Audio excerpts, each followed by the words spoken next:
Let's say your kids are picking their noses. I know that's not a pleasant thing to talk about, but they're mining, okay? And you're trying to read them something, and it's just grossing you out, right? Do you have to say anything, or can you just go, oh, shut the book, walk away?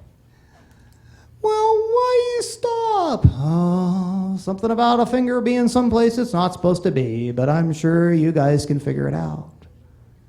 And we purposefully act a little vague with the kid because we want the kid to think about it.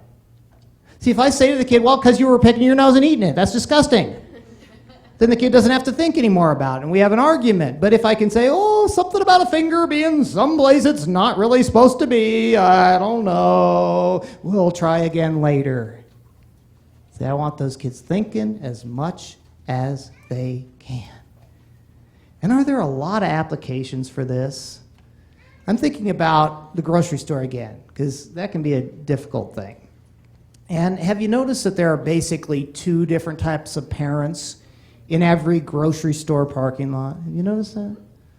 One type of parent, usually their clothes are worn out right here. Their knees got holes in them because they're usually down here like this. And they're in the parking lot, and they're saying, now, if you're really good, I'll get you an ice cream cone. Now, honey, you need to get up. No, I don't want an ice cream cone. I want a toy. Now, honey, you have enough toys. You don't even pick up the toys. You don't even take care of it. And there's kids around the world that don't have. No, you get up. Now, honey, no, I'll get you a Coke. I don't want a Coke. I want a toy. No, now, if you ask Grandma, have you ever seen this? I know none of you do this, but maybe a friend, relative, neighbor, or coworker. Painful to watch. I saw the other type of parent going into the family interaction research lab, and he's cruising along. He's just cruising along. He's got 3 little boys behind him, and they can barely keep up with him. He's just cruising along. He's cruising along, and one of them says, Dad, what do we get if we're good? He doesn't even turn around. He doesn't even slow down. He just says, guys, you get a happy family. And they look at each other like, yeah. Now, which parent is off to a better start? The first or the second? Which parent has an understanding of the cardinal rule of shopping with young kids? The first or the second? And what is that cardinal rule?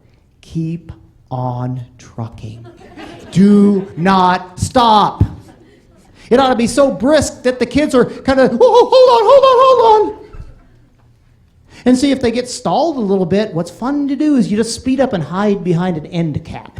Oh, it's fun to do that. Now, you're watching them. I don't want emails. We're not condoning leaving kids unsupervised in public, so we've got them right in our sight. But you might hide behind the end cap and keep an eye on them. There's nothing that's more fun than seeing a small child who thinks that they're lost in the store. And then you can just kind of show up and say, hey, oh, good to see you. Boy, it's always a better day when I leave the store with the same number of kids as I brought in. Well, better keep up with me.